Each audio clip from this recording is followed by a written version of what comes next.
Audio Jungle.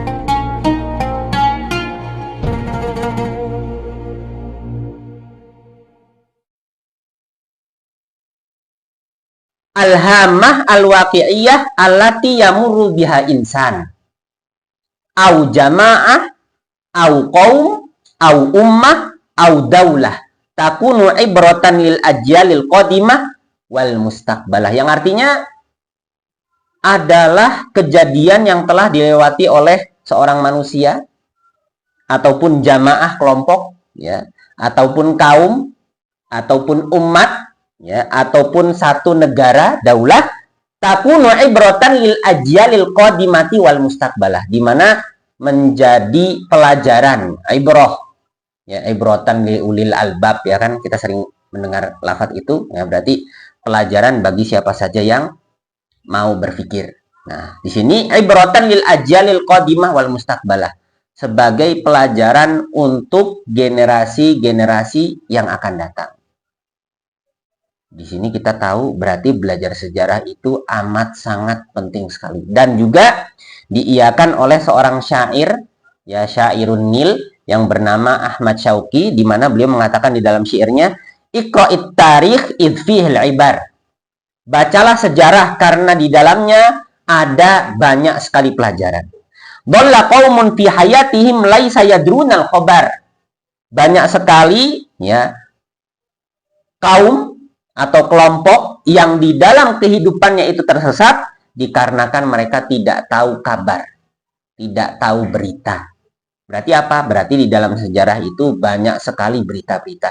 Dan ini yang tidak akan pernah dilupakan oleh siapa? Tidak akan pernah dilupakan oleh orang-orang kafir di dalam menghancurkan kaum muslimin. Mereka akan senantiasa mengingat kapan mereka kalah, dan mereka akan menyimpan dendam yang luar biasa. Kalau kita mau baca-baca, ya, pernah, ya, terjadi kejadian yang sangat menyedihkan sekali, ya, selain daripada Palestina, ya, yaitu kejadian di mana rakyat Bosnia dibantai oleh militer Serbia. Dikarenakan kenapa? Dikarenakan dendam kesumat mereka terhadap Daulah Utsmaniyah, ya, terhadap negeri Utsmaniyah, ya, negeri Islam. Dan memang benar apa yang telah difirmankan oleh Allah Subhanahu wa taala, walan tarda angkal yahudu walan nasara hatta tattabi'a millatahum. Padahal katanya orang-orang Eropa Timur itu agamanya ortodok, dan ortodok itu hampir sama dengan Islam, bahkan sholatnya lebih banyak, per 3 jam yang kalau sehari mungkin bisa 6 sampai 7 kali. Oh, berarti lebih dekat dong dengan Islam. Oh, tidak. Dan beberapa kali kalau kita mendengar kaum muslimin melawan Nasrani, kaum muslimin melawan Romawi. Nah, Romawinya Romawi Timur, yang mereka beragama ortodok, yang katanya dekat dengan Islam, tapi nyatanya tidak. Ya, ini bukti kebenaran firman-Nya Allah. Gak bakalan pernah ridho. Karena gimana bisa ketemu? Ya, mereka hanya sampai Nabi Isa, sedangkan kita harus mengimani sampai Nabi Muhammad. Ya, bahkan sudah diingatkan oleh, ya, Dr. Zakir Naik. Ya, kalau seorang muslim itu tetap harus mengimani yang namanya Injil, Taurat, Zabur. Ya, dan di dalam setiap debatnya beliau mengatakan kepada sang penanya, kalau begitu kita seorang muslim itu lebih Kristen daripada orang Kristen. Karena nggak mungkin dikatakan sebagai seorang muslim kalau dia tidak beriman kepada Injil, Taurat, dan Zabur. Makanya kan nasihat daripada Zakir Naik apa? Follow your book. Ya, ikuti bukumu. Ya, baca bukumu. Ya, baca kitabmu, kitab Injil. Karena di dalamnya ada petunjuk bahwasanya setelah Nabi Isa akan ada Nabi Muhammad. Dan di dalam buku Injil tentunya ada sejarah-sejarah. Tinggal mereka mau atau tidak membaca. Baik, kita kembali ke pelajaran kita, dan pada hari ini insya Allah ta'ala kita akan memahami apa arti kata daripada Daulah Umayyah. Ya, kemarin kita alhamdulillah sudah memahami, sudah mengerti apa sih perbedaan antara ad-daulah sama al-baldah. Ya, kalau ad-daulah ini negara. Ya, negara. Kalau al-baldah negeri. Ya, negeri Baghdad, negeri Samara, ya, negeri Syam, ya, negeri Damaskus dan lain sebagainya. Nah, pakainya ini. Atau Madinah. Dan bahkan dulu Baghdad mendapatkan julukan Al-Madinah Al-Mudawwaroh. Ya, Al-Madinah Al-Mudawwaroh, kota bulat. Ya, kota bulat. Tapi sekarang tidak tersisa dikarenakan dihancurkan oleh orang-orang Mongol. Benar-benar nggak tersisa sama sekali. Beda dengan orang-orang Eropa ketika datang, ya, ingin menaklukkan negeri Islam, maka apa-apa yang berhubungan dengan ilmu dan keajaiban menurut mereka tidak akan dihancurkan. Makanya kita masih bisa melihat bagaimana keindahan bentuk daripada Masjid Cordoba, ya, Masjid Putih yang ada di Zaragoza, ya, Masjid Sevilla yang semuanya sudah dirubah jadi gereja. Kalau Islam kan beli, kalau mereka ngerampas.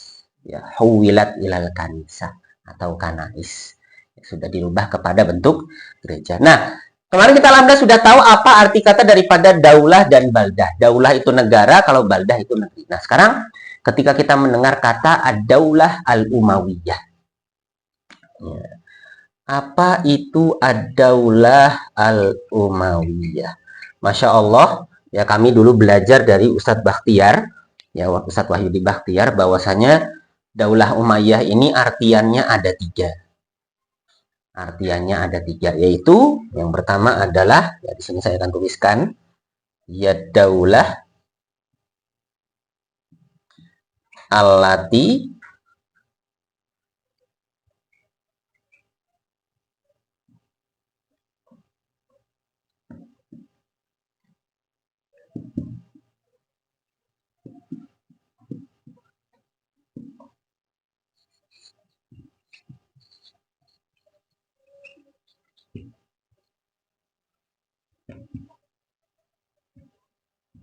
Nah, ini artian yang pertama.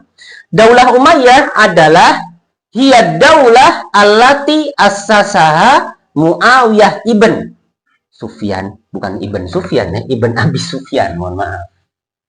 Ibn Abi Sufyan. Ba'da, ya. Assasaha Muawiyah ibn Abi Sufyan ba'da tanazulil Hasan sanata ihda wa arba'ina minal hijrah. Artinya apa? Daulah Umayyah adalah daulah, adalah negara. Jadi kalau kita terjemahkan ke dalam bahasa Indonesia, negara Umayyah, dinasti Umayyah. Ya, dinasti Umayyah adalah dinasti yang didirikan oleh Muawiyah bin Abi Sufyan ba'da tanazulil Hasan. Setelah Hasan mengundurkan diri dari kekhilafahan. Tahun berapa? Sanata ihda wa arba'ina minal hijrah. Tahun 41 Hijriah. Ya, tahun 41 Hijriah. Oh, Ustadz, berarti sebelum adanya daulah Umayyah, ada khalifah yang bernama Al-Hasan. Betul sekali. Dan beliau, Al-Hasan, terpilih secara syuro. Meskipun kelihatannya kok datang setelah Ali bin Abi Thalib anaknya. Wah, curiga nih. Wah, dari bapak ke anak, tapi ternyata tidak. Karena kalau kita mau baca cerita daripada wafatnya Ali bin Abi Thalib, di situ ada seorang yang menanyakan kepada Ali ketika sedang terluka. Ya Amirul Mukminin, imitta an-nubayi al-Hasan. Wahai Amirul Mukminin, kalau jenengan nanti meninggal dunia, apakah kami harus membaiat Hasan? Karena ketika itu kan Ali bin Abi Thalib disikat kepalanya pakai pedang yang telah diracuni. Harapannya sekali pukul langsung meninggal dunia. Akan tetapi dikarenakan kekuatan badannya yang luar biasa, beliau disikat hari Jumat tanggal 18 Ramadan tahun 40 Hijriah, baru meninggal hari Senin. Masya Allah, harinya sama dengan Nabi. Hanya beda tanggalnya dan bulannya saja. Kalau Nabi hari Senin tanggal 12 Rabiul Awal. Kalau Ali hari Senin tanggal 21 bulan Ramadan tahun 40. Beliau baru meninggal dunia. Dijawab oleh Ali, "Imit ta'anubay al-Hasan." Kata Ali, "La amurukum wala anhakum antum absar." Kata Ali, "Saya tidak memerintahkan kalian untuk membaiat anak saya, dan saya juga tidak melarang kalian yang lebih tahu." Kemudian setelah beliau meninggal, ya ahlu syura pun memilih anaknya Ali yang bernama Al-Hasan bin Ali. Dan beliau dibaiat hari Senin, tanggal 21 bulan Ramadan. Dan nanti insya Allah ta'ala, jadi jujur saja ya, mas-mas mahasiswa yang dirahmati oleh Allah Subhanahu wa taala. Ini ketika kita ngebahas Daulah Umayyah itu harus tahu flashback-nya. Ya, harus tahu flashback-nya. Nggak ada masalah ya. Jadi sebelum adanya Daulah Umayyah itu ada yang namanya khalifah yang bernama Hasan. Makanya di sini ditulis apa? Adalah dinasti yang didirikan oleh sahabat Muawiyah bin Abi Sufyan setelah Hasan mengundurkan diri tahun 41 Hijriah. Ini arti yang pertama. Ya, kemudian arti yang kedua adalah ya. Arti yang kedua adalah ya, Sanil Khilafah Al-Islamiyah Ba'da Khilafatil Khulafa Ar-Rasyidah. Ya. Yang kedua adalah Daulah Umayyah itu adalah kekhilafahan kedua, kekhilafahan Islam kedua setelah khilafah Khulafa Ar-Rasyidah. Kan ada khilafah Khulafa Rasyidah, ada khilafah Daulah Umayyah. Jadi sebelum ada yang namanya Daulah Umayyah, ada yang namanya khilafah Khulafa Ar-Rasyidah. Yang kesemuanya terpilih oleh syuro. Makanya Masya Allah, pertanyaan bagus sekali di akhir pelajaran kemarin. Ustadz, bagaimana dengan kondisi terpilihnya anaknya Muawiyah? Kok bapaknya langsung milih anaknya yang bernama Yazid? Saya pengen jawab, tapi nanti kayaknya kurang seru kalau kita mau, kalau kita nanti masuk ke pembahasan Yazid. Ya, tapi intinya bukan siapa yang memilih, akan tetapi siapa yang terpilih. Maksudnya bagaimana? Jadi orang yang dipilih itu syaratnya harus bisa ahlan, barian, mampu, qadiron. Ya, walaupun memang iya cara pemilihannya ya tidak sesuai dengan apa yang dilihat oleh para sahabat di zamannya Khulafa Ar-Rasyidah dengan cara syuro. Dan ini yang menyebabkan nanti di pembahasan Yazid itu ada 3 sahabat besar yang belum membaiat. Pertama adalah Al-Husain bin Ali yang meninggal syahid di Karbala. Yang kedua adalah Abdullah bin Zubair yang juga sama meninggal dan terbunuh juga di Mekkah Al-Mukarramah. Ya. Kemudian yang ketiganya bertaubat ya dan membaiat ya yang bernama Abdullah bin Umar. Karena kenapa? Ya ketiga-tiganya tidak setuju loh. Kok ini yang biasanya kita pakai sistem syuro, ini malah jadi monarki, sistem kerajaan, turun-temurun, ya melakukan apa yang dilakukan oleh raja-raja kafir, betul. Ya, di mana milih anaknya. Tetapi ketika itu jujur saja Muawiyah hanya ingin kedamaian setelah beliau meninggal. Karena nanti kita akan tahu kalau ternyata orang-orang Syam yang termasuk di dalamnya itu ada Suriah, itu tidak akan mau mendengarkan kecuali kepada siapa? Kecuali kepada beliau, Muawiyah bin Abi Sufyan. Kita bayangkan saja, Masya Allah, Muawiyah ini dikatakan oleh Abu Bakar bin Abi Dunya, ya, karena Muawiyah itu tawilan abyadun jamilan. Muawiyah itu seorang pemimpin yang tinggi, putih, ganteng. Habis itu, soleh. Sholat tahajud terus. Nah, kita yang mungkin tidak tinggi, tidak ganteng, tidak putih, sholat tahajud juga. Ya, sholat 5 waktunya bahkan ya telat-telatan.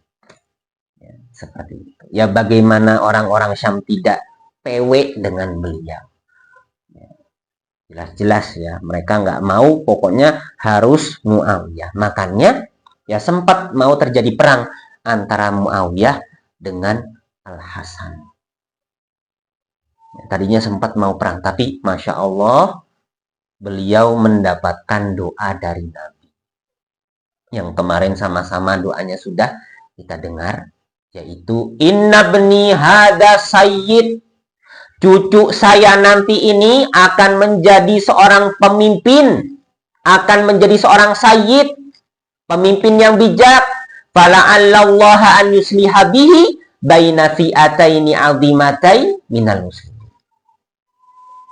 Semoga Allah Subhanahu wa taala ya dengan keberadaannya Al-Hasan ya bisa mengislah antara dua kubu besar kaum muslimin. Dan ketika beliau turun, para sahabat teringat dengan sabdanya Nabi kepada beliau. Dan ketika beliau turun, Masya Allah.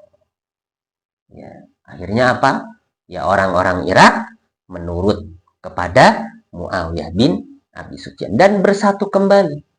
Makanya tahun 41 Hijriah juga disebut sebagai Amul Jamaah, sebagai tahun jamaah.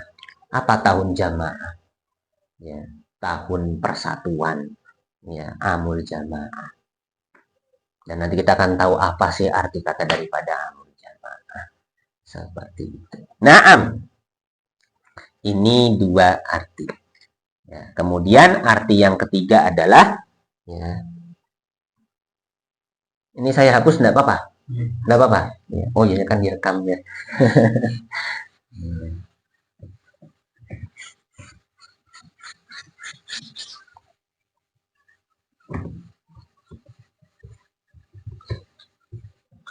Ya. Kemudian arti yang ketiga adalah ya wahia akbarud daulah al-islamiyah fi tarikhil Islam. Nah, di sini kita tahu bahwasannya ternyata dinasti Umayyah adalah dinasti terbesar dalam sejarah Islam. Loh, Ustaz, pangapunten, bukannya Daulah Abbasiyah? Ustaz, pangapunten, bukannya Daulah Andalusia? Wah, enggak. Daulah Andalusia itu lebih kecil daripada Abbasiyah. Iya. Utsmaniyah mumtaz. Bagaimana Ustaz? Mboten. Ya, bahkan Masya Allah, ketika Daulah Umayyah ini menguasai Eropa Barat, kalau Daulah Utsmaniyah, Eropa Timur. Ya, saya mau nanya, mohon maaf, ini saya beneran nanya ya, bukan ngetes. Kalau Kroasia itu masuknya Eropa Timur ya?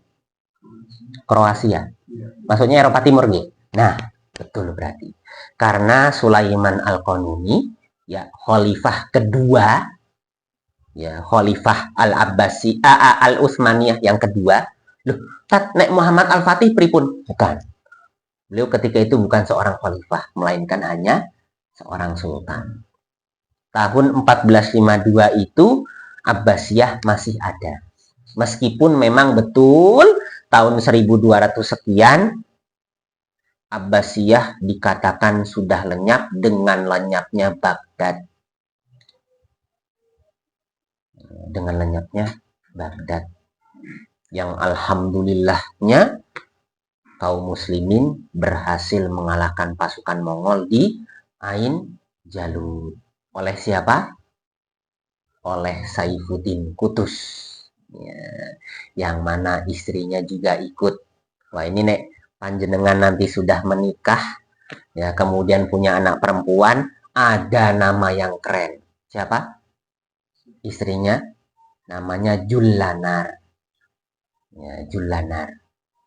Ya, Julanar itu ada yang bilang Zahratul Rumman, ada yang bilang Habruman. Habruman itu kayak bulirnya Ruman. Ruman itu artinya apa? Ruman itu bahasa delima. Ya, kan ngertos buah delima nggih. Nah, itu kan ada kayak biji-bijinya. Nah, bijinya itu namanya Julanar. Nah, Julanar ini seorang wanita solihah, ya, istri daripada Saifuddin Qutuz yang mahir furusia, yang mahir menunggang kuda plus mana. Wah, komplit. Ya, benar-benar mempraktekkan olahraganya Nabi. Furusia dan mana. Luar biasa. Ya, olahraga yang berpahala itu ya tiga itu. Berenang, berkuda, mana. Kalau jadi sniper gimana? Kalau niatnya lillahi ta'ala, insya Allah ta'ala. Wasta'iddu lahum mastata'tum min quwwah. Wah, sudah. Niatnya sudah dapat. Ya, kita lanjutkan. Ya, ad-daulah al-Umayyah, ya, artian yang ketiga adalah hiya akbaru ad-daulah al-islamiyah fi tarikhil Islam. Artinya apa? Daulah Umayyah adalah dinasti atau daulah Islamiyah terbesar di dalam sejarah Islam. Jadi, seperti yang tadi sudah kita dengar sama-sama, bahwa yang paling besar adalah Umayyah. Abbasiyah tidak lebih besar. Andalusia apalagi. Utsmaniyah juga sama, tidak lebih besar. Bahkan Abbasiyah ketika ingin menguasai daulah Umayyah yang ketiga, jadi nanti kita akan tahu, Mas, insyaallah ta'ala, bahwa daulah Umayyah ini ada 3 fase. Ya, fase yang pertama dari khalifah pertama sampai ketiga, ya. Fase yang kedua dari khalifah yang keempat, tapi sayangnya yang dimasukkan ke dalam 5 khalifah yang punya peranan penting di dalam daulah Umayyah, itu beliau tidak masuk. Khalifah yang keempatnya tidak ditulis. Ada 5 orang.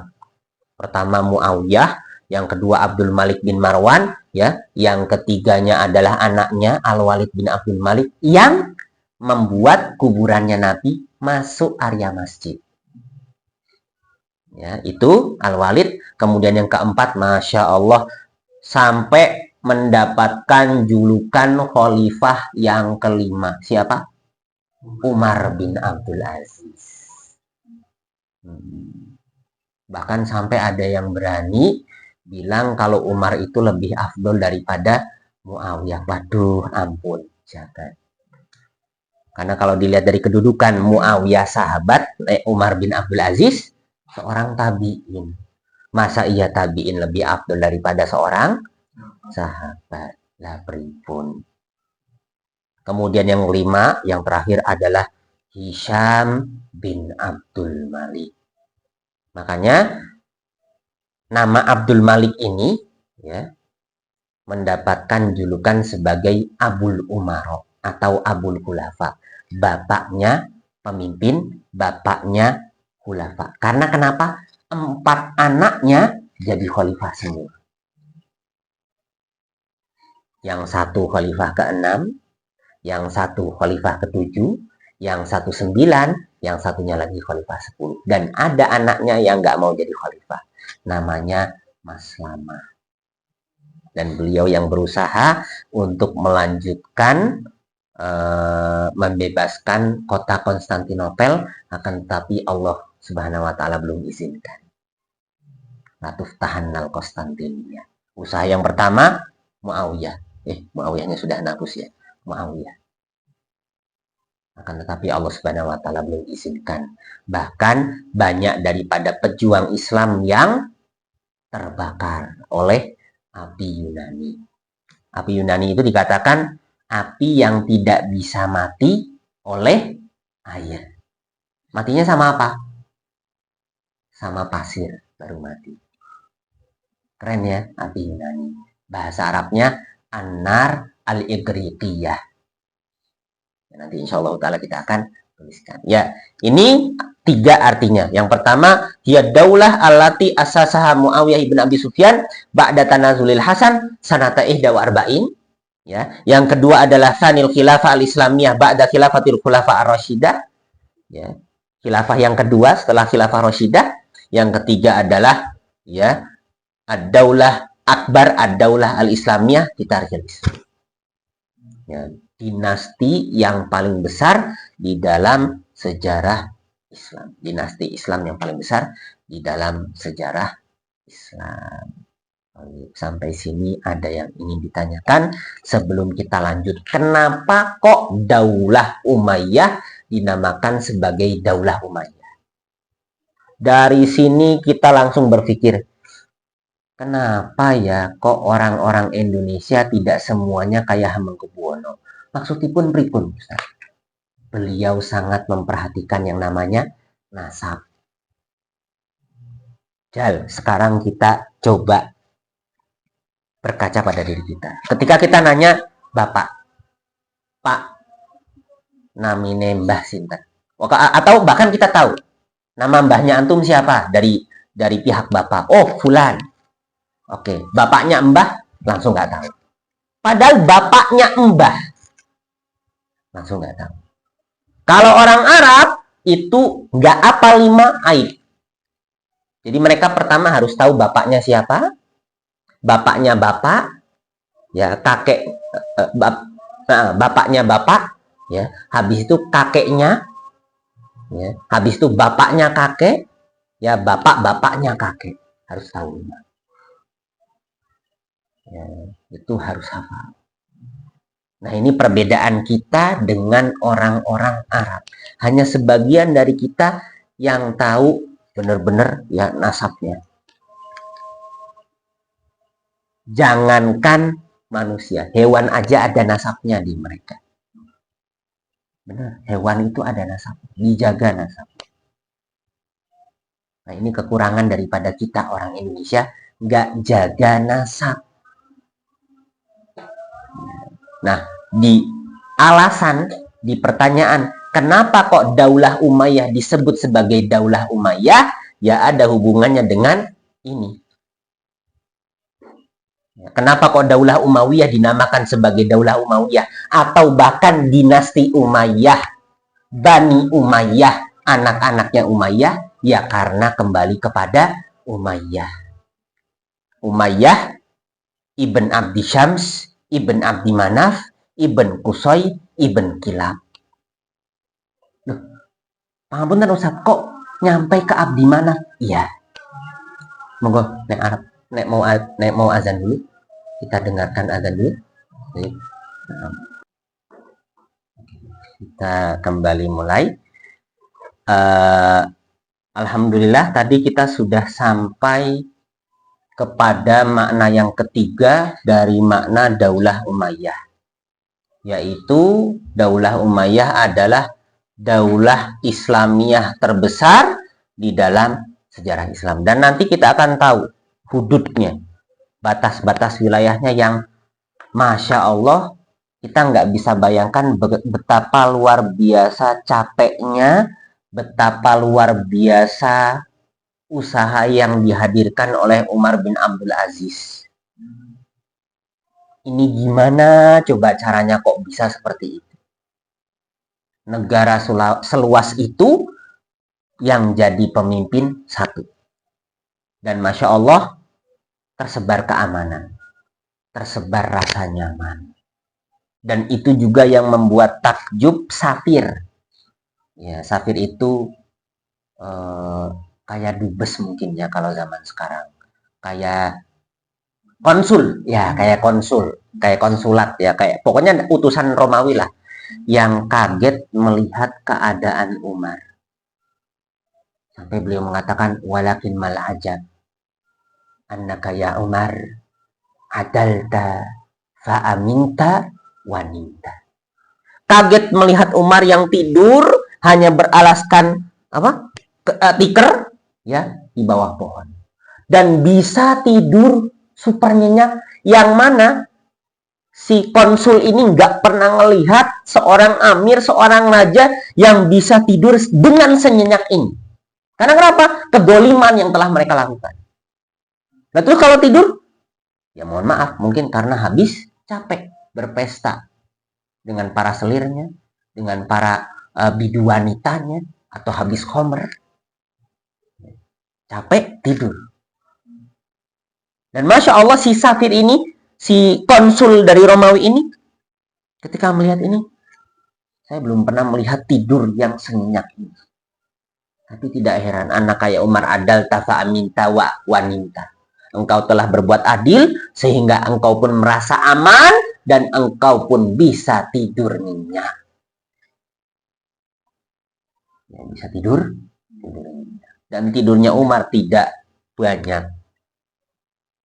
Kalau kita mau baca biografi atau cerita daripada Habibie, kalau tidak salah beliau itu tidurnya sehari kalau nggak 3 jam 4 jam saja. Padahal otaknya Allah berikan cerdasnya luar biasa. Dan yang beliau pikirkan adalah apa? Surga, surga, surga, dan surga. Ya, katanya sampai difilmkan. Ya, pikirannya apa? Surga, surga, surga, dan surga. Dan di akhir hayat beliau, beliau menyesal kalau dulu semasa syabnya, semasa mudanya tidak menuntut ilmu agama. Kalau dari segi harta, wah berlimpah. Tapi beliau merasakan kehambaan. Silahkan nanti kita bisa cari sama-sama surat yang ditulis oleh beliau dan tersebar ada di Facebook untuk mengingatkan kita kaum muslimin untuk benar-benar memanfaatkan waktu kita untuk tolabul ilmi, menuntut ilmu. Ya, karena dengan menuntut ilmu tersebut ya kita tidak dibodohi. Kita melawan kebodohan dan kita bisa melawan musuh-musuh kita. Ya. Nah, ini dari masjid yang lainnya. Ini nggak masalah. Nanti yang komat jenengan berarti mas. Oh. Betul nomor ini? Oh, oh siap. Saya takutnya nanti timbul fitnah. Yang masjid yang lainnya udah sholat sini kok belum. Ya ini mana daripada Daulah Umayyah yang ada 3. Nah, kemudian ya kita ingin tahu apa sih arti daripada kenapa sih Daulah Umayyah itu disebut sebagai Daulah Umayyah? Ya. Limadza? Sini mas, bukan.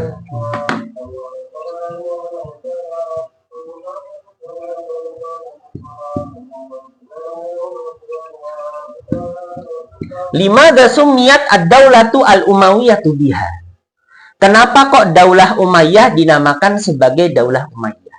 Jawabannya, li'anna nasabal amawiyina ya'udu ila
Baik, kita ulangi. Ya, tadi alhamdulillah kita sudah memulai pembahasan kita di Daulah Umayyah. Tadi ketika kita sampai ke Daulah Umayyah, kita langsung tahu apa artinya. Ada tiga, ya, ada tiga artian yang harus kita pahami. Dan kalau bisa kita hafalkan, ya kita tahu bahwasanya artian pertama, Daulah Umayyah adalah daulah yang didirikan oleh Muawiyah bin Abi Sufyan setelah turunnya Hasan tahun 41 Hijriah.